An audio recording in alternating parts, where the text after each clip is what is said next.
Hi friends, RRB group D exam apply பண்ணியிருந்தேன். இப்போ எனக்கு சென்ட்ரல் அலர்ட் பண்ணிட்டாங்க. திருநெல்வேலி சென்டருக்கு அலர்ட் பண்ணியிருக்காங்க. 3ஆம் தேதி எக்ஸாம் சரிங்களா?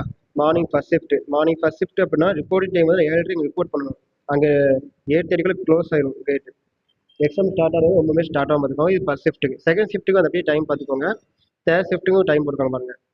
அது மாதிரி நமக்கு எப்போ வந்து ஹால் டிக்கெட் வரும் அப்படின்னா கரெக்டாக ஒரு 4 நாளைக்கு முன்னாடி எக்ஸாம் நாளைக்கு முன்னாடி வரும். அதை செக் பண்ணிக்கோங்க. நம்ம ஆதார் கார்டு ஒரிஜினல் கொண்டு போகிற மாதிரி இருக்கும் கையில்.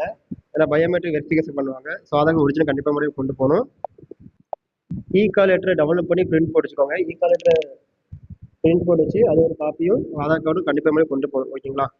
அடிஷனலாக வேணால் ஏதாச்சும் ஐடி ப்ரூஃப் கொண்டு போங்க. ஓட்டர் ஐடி, வேறு ஏதாச்சும் டிரைவிங் லைசன்ஸ் எதாவது வேணால் கொண்டு போங்க. பட் மெயினான முறையில் ஆதார் கார்டு தேவைப்படும் உங்களுக்கு. 3ஆம் தேதி யாராச்சும் எக்ஸாம் எழுத வந்தீங்க அப்படின்னா திருநெல்வேலி சென்டருக்கு கமெண்ட் பண்ணுங்கள். நம்ம நேரில் மீட் பண்ணலாம். Thank you friends.